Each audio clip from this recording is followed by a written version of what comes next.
శ్రీరామనవమి శుభాకాంక్షలు. మేమైతే మా ఊరి దగ్గర గొల్లికొండ శ్రీరామవారి టెంపుల్కి అయితే వెళ్తున్నాము. ఇక్కడ గుట్ట చూడండి, ఆ గుట్ట పైన అయితే దేవుడు వెలిసి ఉన్నాడు. చాలా మహిమ గల దేవుడు. మేమైతే ఇక గుట్ట దగ్గరికి అయితే బయలుదేరుతున్నాము.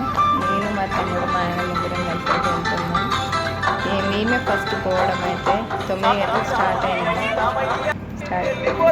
ఫస్ట్ మెట్టు అన్నట్టు మొదటి మెట్టు, దానికైతే పసుపు కుంకుమ బొట్టు పెట్టి కొబ్బరికాయ కొట్టి అయితే మేము స్టార్ట్ చేసాము కొండ ఎక్కడం అయితే.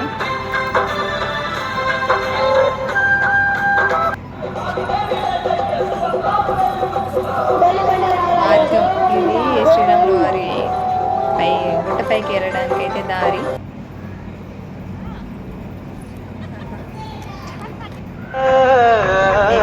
ఎక్కేటప్పుడు అయితే చాలా ఇబ్బంది అయింది, కాకపోతే దర్శనం కోసం దేవుడి కోసం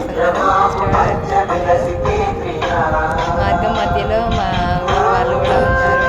మేము వెళ్తుంటే అయితే కొద్దిమంది ఉన్నారు. మళ్ళీ మేము దిగేటప్పుడు అయితే చాలామంది కలిసారు, చాలామంది వచ్చారు ఈ జాతరకి అయితే. గుట్ట చాలా పెద్దగా అయితే ఉంటుంది, ఎక్కడానికి అయితే చాలా కష్టం. చిన్నపిల్లలతో అయితే చాలా ఇబ్బంది అవుతుంది, పెద్దవాళ్ళు మాత్రమే వెళ్తే బెస్ట్. ఇక్కడ దేవుడు అయితే చాలా మంది దేవుడు చూడండి ఎంతమంది వస్తారు. అది గుట్ట పైన ఉండే కోనేరు.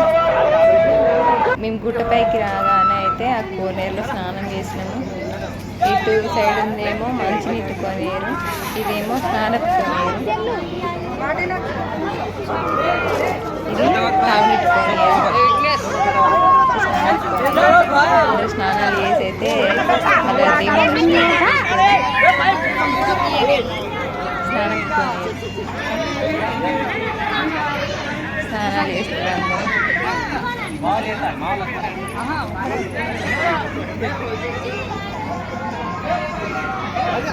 మంచినీటి కోనేరు. ఇటువైపు ఇది మంచినీటి కోనేరు. ఆ నీటిని ఇంటికి తీసుకొచ్చి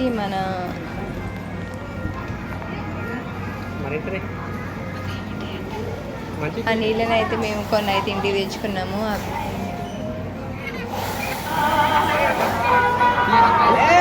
ఈ గుడి శ్రీరాముల వారి గుడి.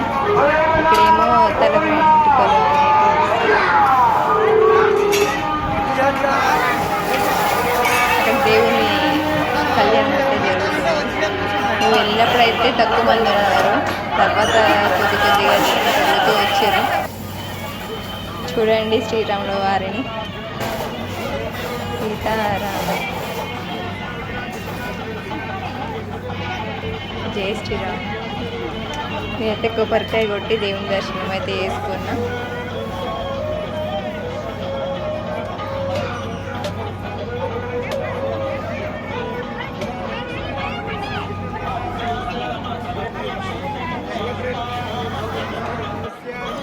ఈ శ్రీరాముల వారు అయితే మనం కోరుకున్న కోరికలన్నీ తీర్చుకొని బాగా అన్ని కోరుకునే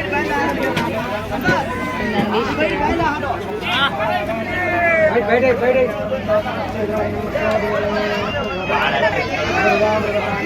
కళ్యాణానికి అయితే ఏర్పాటు చేసుకోవాలి.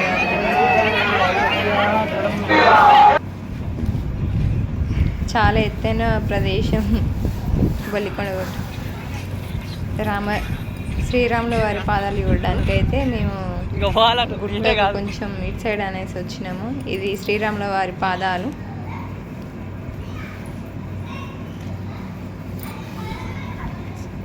గుట్ట పైన అడుగేసి అయితే రాముల వారు అనేది నడిచి వెళ్ళినట్టు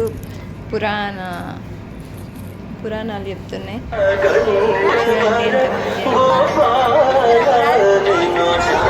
మేము ఫస్ట్ ఎక్కినప్పుడైతే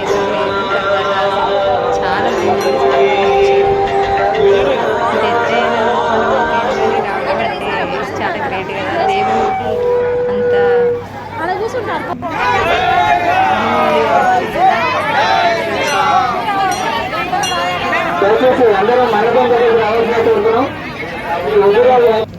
చెప్తున్నాయి. 7 మంచాల నులుక, చిలకడ నులుక మంచాలు అంటారు కదా. ఏడు మంచాల నిలకేస్తే కూడా చిన్న అమ్మవారి కోనేరు యొక్క అంచు దొరకలేదంట. ఎంత లోతుందో తెలుసుకుందామని చెప్పేసి 7 మంచాల నులక వేసినా కూడా చిన్న కోనేరు యొక్క అంచు దొరకలేదంట. అంటే చూడండి ఎంత పవిత్రమైందో. ఇవాళ మనం ఏం పట్టించుకున్నా పట్టించుకోకపోయినా కూడా రాముడు అనేటివాడు ఇక్కడ ఉన్నాడు, నిరంతరం జరుగుతుంది. కాకపోతే ప్రజల సౌకర్యం, కాలమాన పరిస్థితులను బట్టి ప్రజల సౌకర్యం. పూర్వకాలంలో అప్పటికప్పుడు జనాన్ని తీసుకొచ్చి పచ్చడి పందిరి కింద రాముడి పెళ్లి చేసుకునేటువంటి పచ్చడి పందిరి ఒక 2-3 సార్లు ప్రయత్నం చేస్తే అది కాలిపోవడం జరిగింది. ఇక తదనంతరం ఈ కెనాలు పోతున్నప్పుడు వాళ్ళని తీసుకొస్తే ఇక్కడ మేము అప్పుడు మా అన్నయ్య గారు ఉంటే, అంటే పూర్వం నుంచి కూడా మాది వంశపారంపర్యం. ఇక్కడ మా తాత ముత్తాతలు ఇక్కడ రాముడికి సేవ చేశారు. ఆ గుడి నిర్మాణం కోసం మెట్లకు ఇంకా తదితర పనుల కోసం అయితే ఎవరైనా తోచిన సహాయం చేస్తారని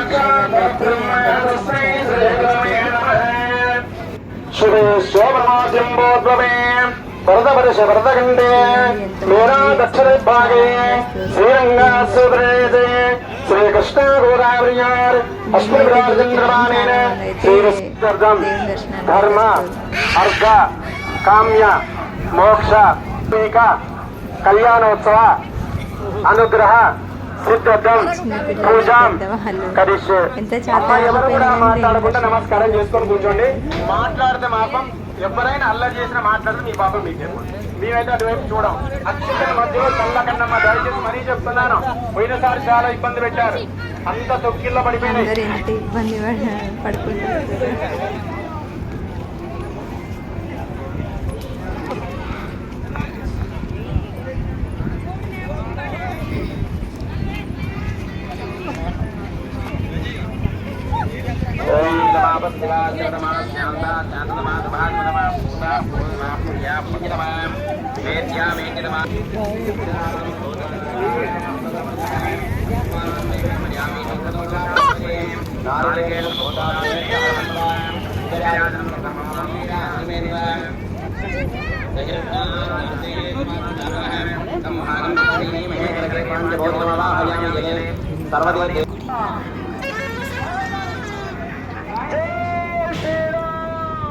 ఈ గుడి అభివృద్ధి కోసం ఎవరైనా సాయం చేయాలంటే చేయవచ్చు.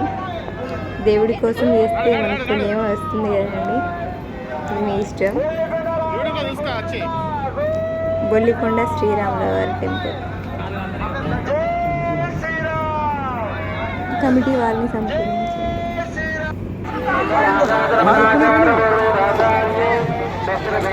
కింది అన్నీ అయితే షాపులు రెడీలు ఉన్నాయి. స్వీట్లు కానీ బొమ్మలు కానీ ప్రతి ఒక్కటి అయితే అక్కడ మనకు దొరుకుతాయి.